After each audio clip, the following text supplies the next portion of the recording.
So when his brother saw him coming over the hill, they decided they're going to kill him. There's a lot of anger there, a lot of jealousy.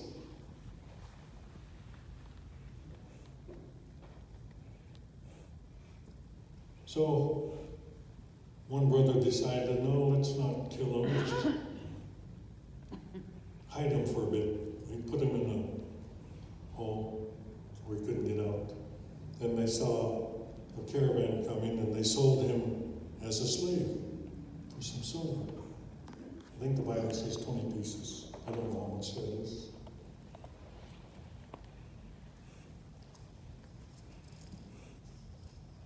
But could you imagine? Could you ever feel jealous enough to kill somebody? Most of us would say, of course not.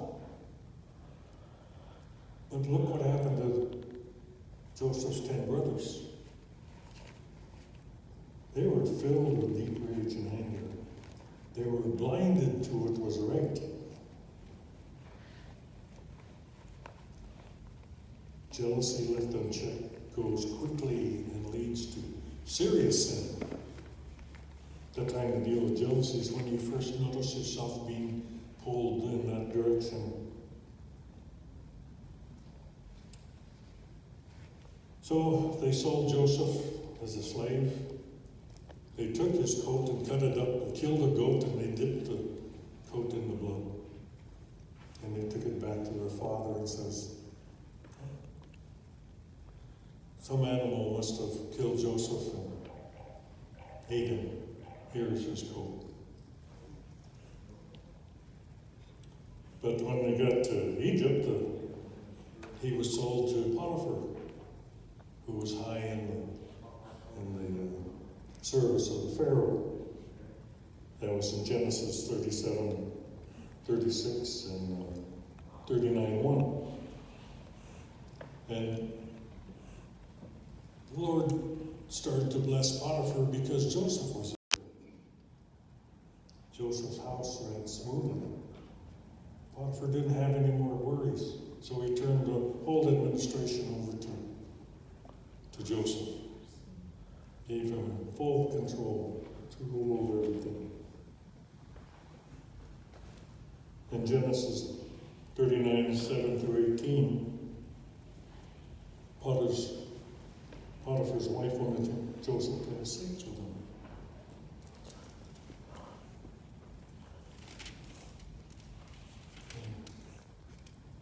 And Joseph replied to her, or she never find it when you want it.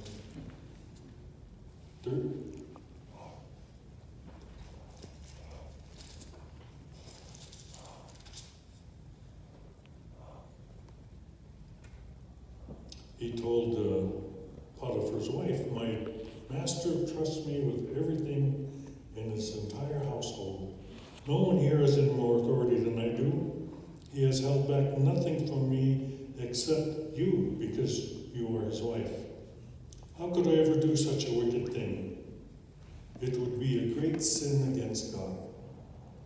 He loved God so much that he knew to give in to Potiphar's wife would be a sin. And what happens with sin? But she kept putting pressure on him. And one day she caught him alone and tried to corner him. And he decided he's going to get away. So as he ran, she grabbed him and he escaped. But she kept his coat or his shirt. And then started screaming to cover up her sinful desire. Of course, her husband got mad, puts Joseph in jail. While in jail, while in the prison, the chief jailer noticed that Joseph had favor with God, and that because of him, prison was starting to run smooth, so he put Joseph in charge of administrating the whole prison. And that put the chief jailer, now he can do what he wants. He has no more words. While there, he interpreted 2 dreams. The first one said that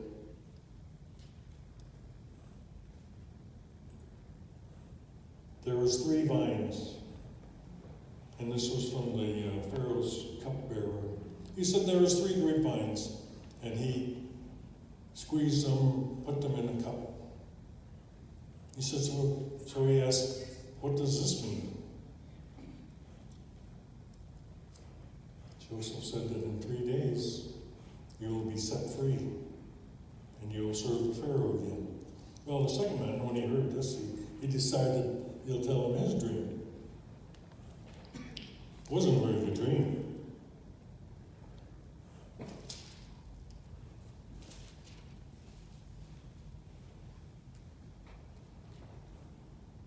As it turned out, when he interpreted the dream, it came true that in 3 days, the Pharaoh had him killed and impaled on the stake.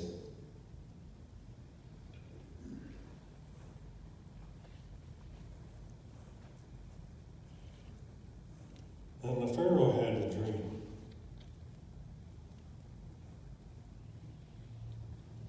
And he couldn't get anybody to interpret it. He said, there's these 7 cows. They were fat. They were healthy.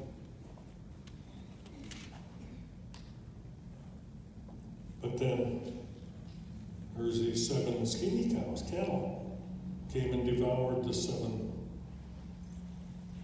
healthy fat cows. So what does that mean? And nobody could interpret it. But the cupbearer remembered Joseph's interpretation of his dream. Before he left prison, he was asked to be remembered to the Pharaoh. Of course, as soon as he got out of jail, he forgot all about Joseph.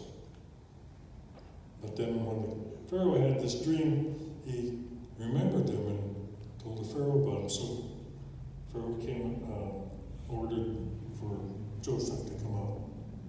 He interpreted the dream. He says the 7 fat cattle represent 7 years of tremendous harvest. And the 7 skinny ones represent 7 years of terrible famine.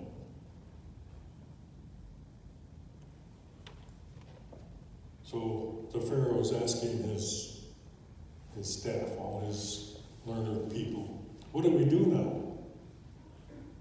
Because we have 7 years coming where all this abundance is, and then pretty soon there'll be famine. They couldn't figure out who was what. Finally, Pharaoh says, wait a minute, we have this man who, through God, interprets these dreams. Let's put him in charge. So the Pharaoh put his robe on him, gave him a ring, and told him that he is in command of everything in Egypt except for the Pharaoh himself. He's number. So Joseph became number 2 and ordered everybody in this abundance to put away their food, and 1/5 of it, 20%. See, we're allowed or should give 10%. But during this time of great gathering, he says, bring 20% into storage. So they did. And during this time, the Pharaoh was so happy with Joseph, he gave him a wife. He didn't even have to ask for anybody. Pharaoh says, here's this young woman, she's your wife. And they start having kids, sons. And Pharaoh was so happy now that he had his own family. He said that brought the separation of his own family into the background. Then the 7 years of famine started, and the famine was so great that people even in Egypt were starving, and other lands found out about it. Well, Joseph's father told his brothers to go to Egypt and get some grain. So they did. Pharaoh and Joseph be the one to decide who gets grain and how much. And he recognized his brothers right away, and he sold them grain, asked if his father was alive, if they had a father who was alive, and any other brothers. And as it turned out, there was a brother that was born after he was sold into slavery. So, make a pretty long story short, they went back and forth. Joseph finally got his father and his brothers and their families into Egypt. The Pharaoh told them to bring them in, give them the best land, and they will not be bothered. And when Joseph finally told his brothers that he was their brother that they sold into slavery, and that he was not mad at them, that he forgave them. Can you imagine? He forgave them. He said because God had more for him to do than to be a slave. God put him in where he was needed at the right time. Then his father died. And his brothers got scared because they figured now Joseph was going to punish them for what they did to him. But Joseph was true to his word. He loved God. He forgave his brothers. He rescued them from certain death because of the famine. So, forgiveness. Forgiveness. And the result of unforgiveness. I had a situation in my family just recently that really brought me down. I've known the Lord as my Savior for several years, many years. But just because we belong to the Lord doesn't mean that we don't get hurt. And I was hurt, not physically.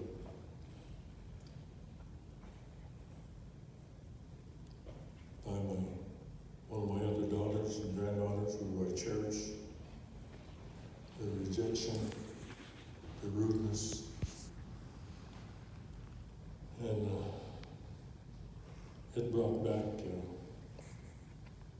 a life-changing event also.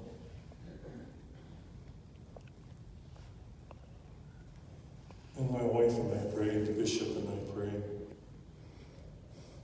Then I called my daughter, and I said, I forgive you. Will you forgive me my anger? And I said, let me speak to my granddaughter. She just turned 15. She used to be my shadow. We were close. Now she won't even talk except to say yes. I don't know. She was pretty rude. Anyway, I told her, I said, I forgive you for the way you treated me. And I ask you to forgive me for the way I reacted to your rudeness and arrogance. Will you forgive me? And she said yes. What a relief. And I'm not walking around anymore with my back stooped and my shoulders. For in Matthew 6:14 and 15, he says, if you forgive those who sin against you, your heavenly Father will forgive you. But if you refuse to forgive others, your Father will not forgive your sins. Your Father will not forgive your sins. What does that mean? Do you get to heaven with unforgiven sin? I don't think so. Then in Ephesians 4:31-32 says, to get rid of all bitterness, all rage and anger, harsh words and slander, as well as all types of malicious behavior. Instead, be kind to each other, tenderhearted, forgiving one another. Amen. Just as God through Christ has forgiven you.